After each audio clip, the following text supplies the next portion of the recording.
Welcome to Your Future in Sales and Marketing, a podcast that helps you make great career decisions to get the most out of your career journey. We'll introduce you to the AXR network of established senior leaders and a handpicked group of future aspiring leaders who have it all in front of them. You'll learn what it's like in the top job and how to get there.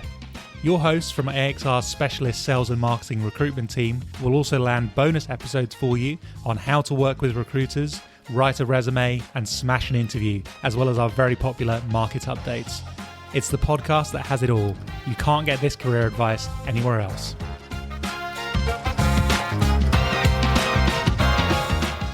Hi, Alex. Hello.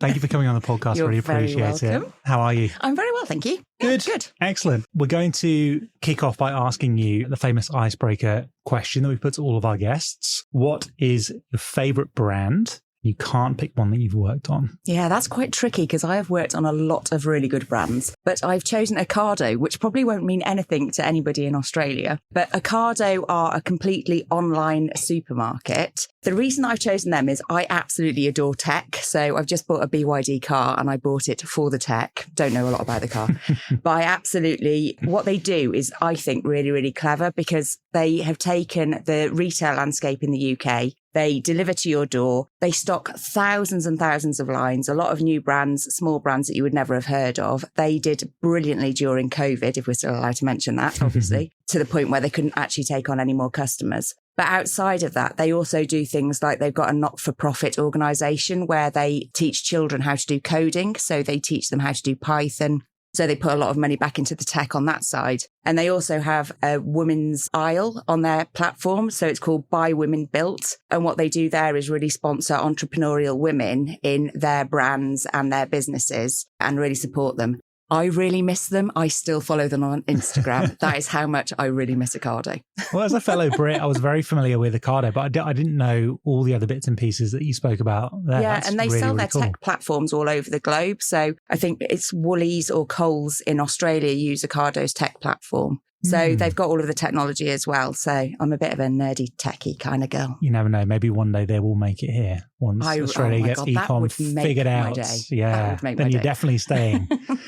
Awesome. Tell us a bit about life before career. So where did you grow up? Yeah, so I grew up in Shropshire, which is right in the Midlands in the UK. My dad worked on a dairy farm, drove tractors, moved electric fences. Honest work. Yeah. Proper work. Yeah, I can do a lot of stuff. My dad taught me how to do lots of stuff. So I'm very good at changing plugs. I wired in my own hob in my flat in London. So I'm quite handy. Conversely, my mother was like a 1980s shoulder padded powerhouse of a woman, and her background was all in sales. So I think that's where I get it from. But yeah, I grew up in a really small little sort of village called Newport in Shropshire. I went to the local village school. We still did the 11 plus, which I failed, which meant that my parents then sent me to a private school, which was run by nuns, which probably also explains a lot, right?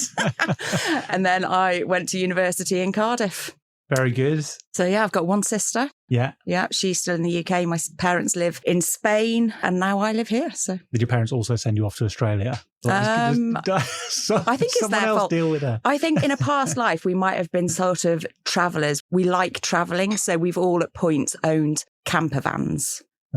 My parents have still got one. My sister still got one. I looked to bringing mine over here. It was too expensive. So we just like travelling and moving around. So yeah, we're all over the place. Maybe a trip around Australia at some point. Yeah, that'd be cool. Nice. Awesome. Take us back to the beginning of your career. So what first got you into FMCG? The travelling. So I finished my degree. I went over to Canada and spent a couple of months over there in Toronto. Came back. I qualified. My degree was in geography and qualified teacher status. So I was a qualified teacher. But I accidentally went to Canada. And when I came back, all of the teaching jobs had gone because I came back after the school term had started. And I was like, I need a job. So that wasn't ideal. And I was there's a magazine called The Grocer in the UK, which is like an industry standard. And they have jobs at the back of them. And there was a job for Trebor Bassett selling sweets out the back of your car. And I was like, even I can do that. So I applied and that's where it started. Started working for Trebor Bassett, selling wine gums and jelly babies and Trebor Extra Strong mints. Yeah, I remember The Grocer. Yeah. My dad was an FMCG too, so he had a subscription. So he used to land on the doormat once a month or whatever it was. Yeah. And what have been the big kind of inflection points or key decisions that have shaped your career to this point?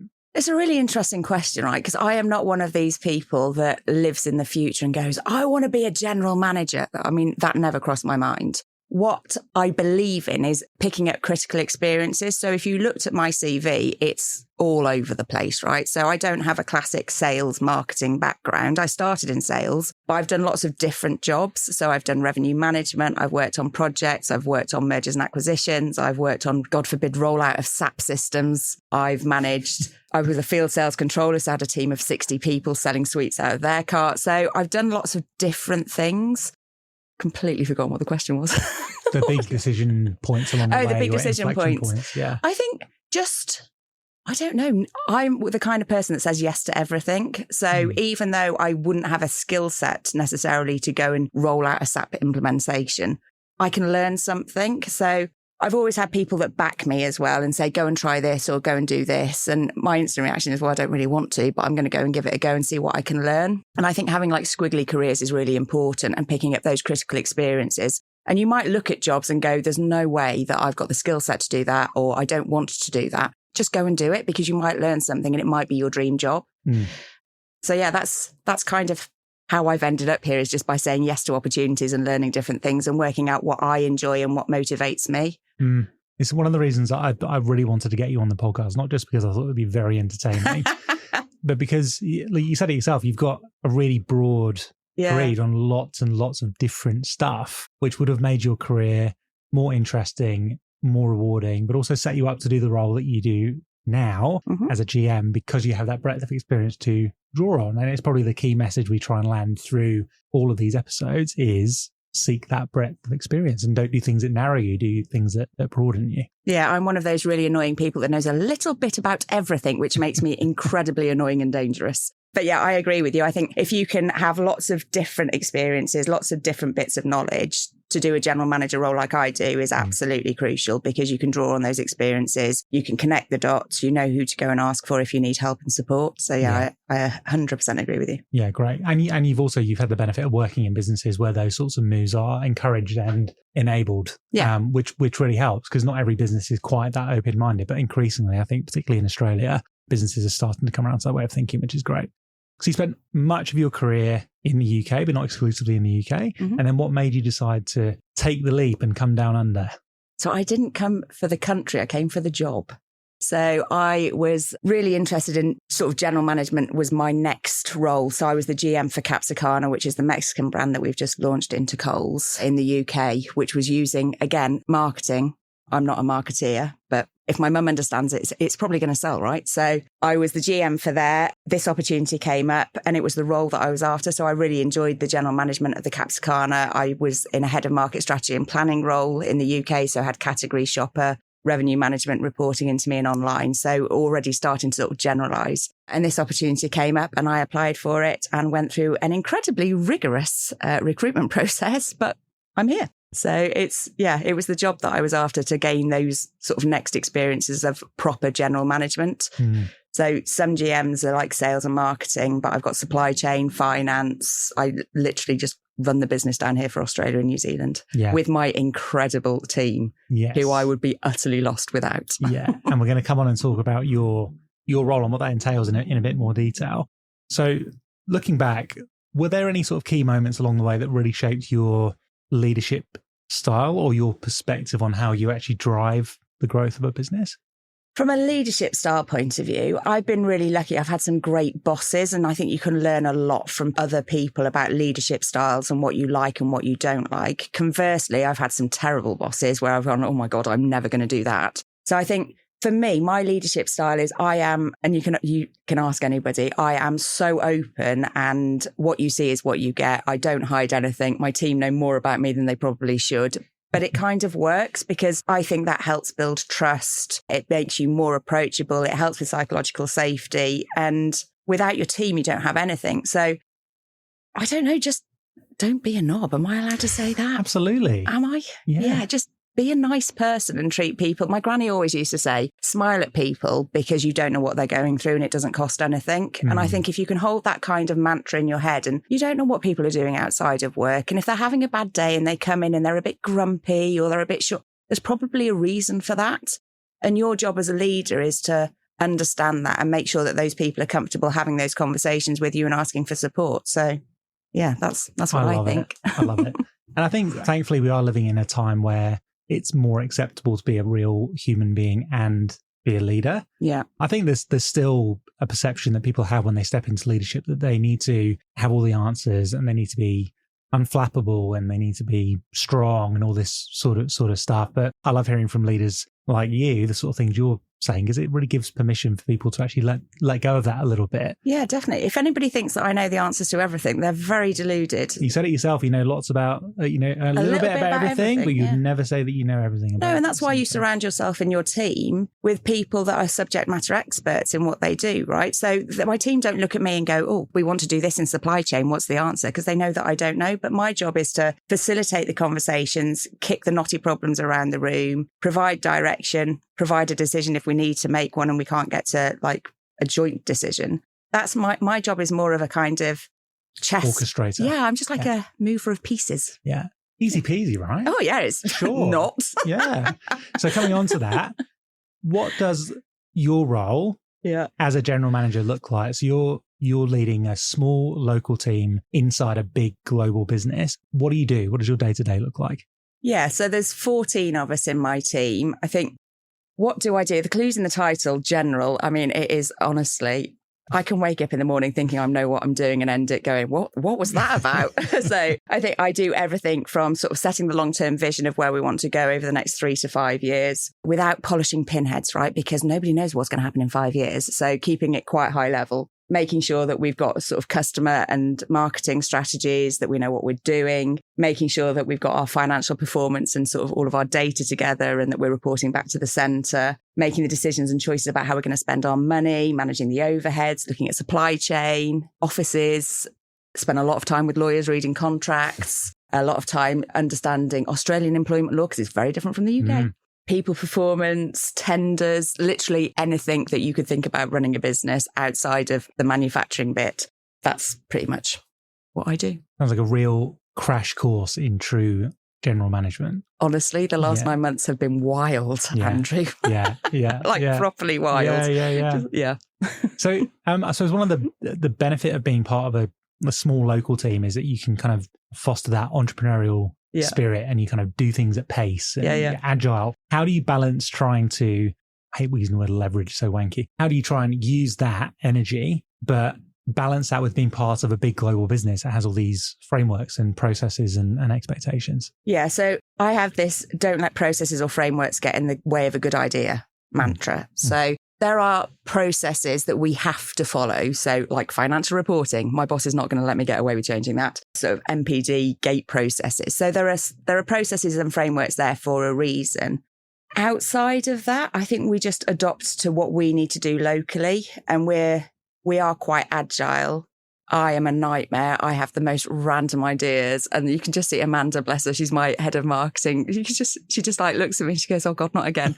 Some of them are really good though, I think. Yeah. So we are quite agile and we are quite fast paced. And there's 14 of us and we all chip in when we need to be doing something. I always think about sort of my job and the agility thing is I always describe it as you're in an elevator in a multi-story building. And sometimes I can be on the roof looking at the strategy, looking at the vision for the next 5 years. Other times I'm in the basement with a bucket trying to bail us out. And you have to be able to move up and down that elevator really, really quickly as a general manager and sort of work out what you need to do and make quick decisions sometimes. And would I be right in saying that a big part of your role is you're managing the kind of the comms back to the centre, as you called it. So a big part of your job is creating the conditions for your team to operate in an agile fashion underneath you while making sure that you're keeping the centre happy and informed that all the right things are being done. Yeah. And again, I'm really grateful. I've got a great boss in the UK who we've got a really good relationship.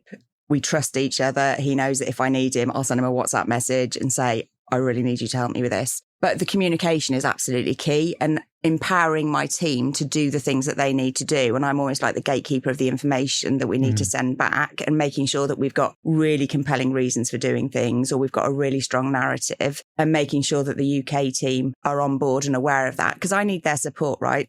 We've got a lot of shared services. So my HR business partner is based in the UK. Our supply chain and customer services is based in the UK. So there's still that connection, which is really important and making sure that Yes, we're on the other side of the world. Yes, we've got a massive time difference. Do I want everybody in the UK knowing what I'm up to? Absolutely, because I need them to support me. So yeah. Yeah, awesome. What are the biggest challenges that you find in your job and how do you navigate them? Biggest challenges. I just think the variety of what I do and being able to prioritize what I need to do when there's so many things that I need to do is really challenging. And I take a lot of time. I block my diary on a Friday afternoon, look at the next couple of weeks ahead and go, what do I actually need to do? What's important? What can wait a bit? I think challenges from a time difference is really difficult. So keeping people engaged when you're on the other side of the world and making sure that people know you need to be a really strong communicator. Most of my job is about communication and making sure that people are aware of our plans. I find the duopoly of Australian market really, really interesting. So I think when I came over here, I was like, oh, how different can it be? Very is the answer to that question. And the whole sort of Woolies, Coles dynamic fascinates me. The fact that they're in the same building, they're just at the other end of the mall and like their points of differentiation. So I think it's not a challenge. I find it very, very interesting about how can you differentiate and make sure that you're doing what you need to do for both customers because they are both very different. I mean, we came number one in the Advantage Group survey, right? So we must be doing something right. Absolutely. Yeah, 100%. Yeah. 100%. And how do you get the most from, sorry, let me rephrase that. How do you get the support that you need as a local business from the global business when the local business is relatively small? Yeah, I mean, I'm really lucky in AB World Foods is part of ABF, which is Associated British Foods. So our office is within George Weston Foods, which is also a part of Associated British Foods. And I'm in with Tip Top and I'm in there with Maori and Don Meat. So I've got a support network in Australia through Associated British Foods, George Weston Foods and all of the businesses that are down here as well. So I'm not on my own and sort of my network was built very, very quickly when I got here because I was like, I don't know what I'm doing. I don't know where I am. I don't know anything about the Australian market. So that's really, really helped. And then from a global point of view, I go back to the UK for the board meetings. We have like WhatsApp groups. We're quite connected. We're quite clever from a tech point of view about connecting each other. And we've got all shared folders like everybody else has. So yeah, it works. Good. What do you want AB Wild Foods to be known for? Your portion of it, specifically down here in Australia. So AB World Foods in Australia has mainly been, for the last 15 years, a Patak's business, which is the Indian brand. And in the last 3 months, we've launched Capsicana into Coles. And we've also launched Alfez, which is our Middle Eastern brand, into Woolworths. That's really exciting for us because I honestly believe we're now going to go from just being an Indian brand into a business that can give people flavour exploration. You can make the dishes that you want to make through authentic quality ingredients. And that's what I'm here to do, is to move us from just an Indian brand to a world foods player and make world food cuisine accessible at home, because people are scared, I think, of making certain dishes if you don't know how to do it. So our job is to take people on that journey so that they can taste the dishes and imagine that they're in Latin America somewhere if they're eating the Capsicana brands. And then from a customer point of view, you mentioned the Advantage Group. So clearly doing something right. There must be a lot in that you can learn from and build on from a customer relationship point of view too. Yeah, I mean, we've got great relationships with our customers. The team are incredible. We're small but mighty. That's how I describe my team. We're all really, really strong at what we do. Communication with the customer, like we're on the phone, we have them in the office, we cook them food. We make sure that we do store walks with them across all of the different levels. And we are a small player, but we're super passionate, right? And that passion delivers a lot, especially with customers. The girls went down and we did the Capsicana launch with Coles. We cooked them dinner. So yeah, we do everything. Like we might be small, but we're very mighty. Nice. Yeah. I like it. Your career advice. My career advice. I know. So what's specifically there? What's something that you now know about leadership, career growth that you wish you'd known 10 years ago? Or what advice would you give your younger self? Yes, this is a trend on Instagram at the moment, isn't it? Like what were you doing in 2016? Oh, I wouldn't know. It's not very cool. Neither am I, mate. Yeah. Cooler than you, obviously. Right, what would I say to myself? I would say that leadership is not a dark art. So I think I spent a lot of time looking at leaders and businesses going, what makes you special? And like, what are you doing? And what can I learn? It's about, for me, more about leadership mindset and behaviours. And what I would tell myself is probably you can quieten your chimp. And what I mean by that, and hopefully people that listen to your podcast have read the book. If you haven't read it, there is a book called The Chimp Paradox. Mm-hmm. And then there's another one called A Path Through the Jungle, which is a follow-up one. I struggled for most of my career with imposter phenomenon, because we don't call it imposter syndrome, because that would suggest that there's something wrong. And I mean like really, really badly. I always thought when people would say, oh, why don't you go for that promotion? I'd be like, well, I'm not good enough. I wouldn't get it. Like, are you absolutely mad? And you can learn over time to quieten your inner voice of, I don't think I'm good enough, or I don't know what I'm doing, or somebody's going to find me out and sack me. That's most of my career. It's not true. It doesn't go away, but you can deal with it. And if you surround yourself with the right people, they will support you. So my biggest cheerleader is one of my old bosses, and she really backed me. She went, you can do this. I was like, I absolutely can't. And she would push me to do things that make me feel horribly uncomfortable. I don't want to be here right now. You know that, but I'm here because it's good for me. And I think the other thing is, we've had this conversation before, I don't believe in fitting in. So I've worked in businesses where like, oh, that person doesn't fit in. I'm like, it doesn't sit right with me at all, because the whole premise of fitting in means that you have to change something fundamental about you to fit in with the other person. Well, that's not a thing, right? You don't get the best out of people by asking them to change themselves. So I talk to my team and anybody that will listen to me. I want you to belong, and I want you to feel a sense of purpose. And if you can belong in my team, I don't care. Like, just bring your authentic self to work, do the best that you can, ask for support when you need it, and just come to work and enjoy it, because we spend a lot of time at work. And don't be a knob. There's so many knobs, Andrew. There are so many. There are. I think the point you made around imposter phenomenon. Yeah. Honestly, almost every single person that we've had on this podcast will either openly talk about that on the interview or talk about it before the interview. Yeah. And it's been a real eye-opener working with AXR doing this role, because I've met so many senior leaders and they're all just normal human beings who are trying to figure it out. Yeah. And some are way more honest about it than others, and that's fine. But even the ones that, once the interview starts, have a slightly more, a persona or whatever that turns on, before it comes on, they're still just a pretty fragile human being who's pretty nervous about doing a podcast recording. But I love that we're having more conversations to normalize that. Absolutely. And I did a talk when I was in the UK to the business. We do this sort of quarterly conversation about smashing stigmas as a business. And I was asked to do one about imposter phenomenon. And I was just like, I can't do it. I can't do it. The irony of that. I know. It's hilarious. I did it, obviously. Yeah. And what was really interesting is people don't talk about it enough. And the number of people that contacted me after that and went, I would have no idea that that's how you felt. Absolutely none. But knowing that you feel like that, can we have a cup of tea? Because actually that's how I feel. And I'd be really interested to learn how you're dealing with it and what you're doing. So if anybody listens to this and feels the same way that I do and you want to talk to me, I will meet you for a cup of tea. I'm sure you will get some messages for sure. So you said yourself that you earlier in career, you didn't set out to be a GM, but if there was someone listening to this who was earlier in career and said, that's the job I want to do one day, what would be your advice to them? Squiggle as much as you can. Yeah. So early in your career, you have the opportunity to go and try lots of different things. And then you can decide what you really enjoy and you can specialize. Mm-hmm. And that's kind of what I did. So I went all over the place, like I've said. And if you can, there's this book called Squiggly Careers, which is written by Helen Tupper and Sarah Ellis, which is absolutely brilliant and gives you some tools around what motivates you, what do you want to do with your career. But I would say, really, if you get the opportunity to broaden your critical experiences, is what I call them, go and do it, because then you can really work out what makes you tick.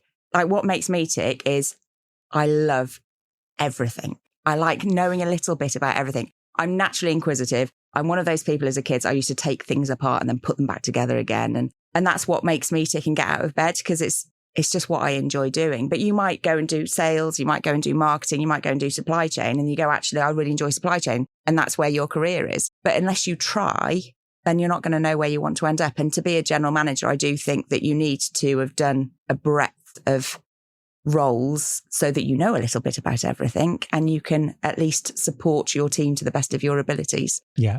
Great. And I think it's brilliant advice, because yes, it's the right thing to do to maximize your career potential. But by making your career squiggly, you will probably have more fun. You'll enjoy yourself along the way. You'll learn more. You'll meet interesting people. You might end up moving to a different country. Anything could happen, but you've got to be open to the experience. Speaking of moving countries, you've done it a couple of times. Is there any specific advice you would give to someone who is maybe making that move themselves and feeling a bit apprehensive about it? I mean, I'm the kind of person that says, do it, just do it. Don't worry about it too much. What's the worst that can happen? I know I've been told I shouldn't say that because some people go, oh my God, it could be like an absolute catastrophe. I do just think do it. If you can do it and you've got support from your family or you know people in that country or you've got a good business that you work for, take the opportunity because you can always come back if it doesn't work out. But if you never try, you'll never know. And I know that's easy for me to say because of the kind of person that I am, but I would say just give it a go. And even if you don't want to do it right now, but you think it's something that you might want to do in the future, have the conversation now because these moves take quite a long time to sort of get to. Depending on the level that you're at, the roles don't come up very often. So one of my pet hates is jobs come up and people apply for them that you didn't have any idea were even interested in the jobs. You own your career. Have the conversations about the jobs that you want to do now, not when the job becomes available. Get on people's radar because when that job comes up, they go, oh, hang on a minute. I was having a conversation with him. I was having a conversation with her. They're interested in that role. Let me go back to them. And it might be 12, 18 months down the line. Have the conversations now. Yeah, it's advice that we give all the time. And I'm especially passionate about because just being good at your job and hoping people will notice and put opportunities in front of you is naive. There will be people who can make decisions about your career and give you opportunities, but they can't do that if they don't know who you are and what you want to do. And it also makes your life easier as a leader because part of your job is to have a bench of talent and to know what people want to do. If someone comes and says, hey, Alex, I'm really passionate about these areas. I'd love to go into this sort of role. Great. Because then when it comes around, you've got something to talk about. Yeah. And finally, what mindsets or habits have served you best across to your career, apart from just bloody doing it and giving it a go? You can only control the things that you can control. And if you can't control it yourself, don't worry about it. People spend ages worrying about stuff completely out of their control. It's complete waste effort. Don't do it. The other one would be, it's always, always down to me. So it's really interesting when people go, oh, I've got so much work on and I don't have any time. I'm like, interesting. Who's in charge of your time? You are. So it's always, always down to me. So if something's not working, it's down to me to solve it. If I haven't got enough time, it's down to me to reorganize my diary. If the numbers are off, it's down to me to change the strategy. If our marketing campaigns aren't working, it's down to me and my marketing lead to go, why is it not working? If our promotional performance isn't great, it's down to me to go, what are we doing here? What do we need to change? So it's always, always down to me. Don't make excuses. Yeah. And it's that thing of it may not be your fault, but it is your responsibility. Correct. It comes back to your first point, which is controlling what you can control. Yeah. Awesome.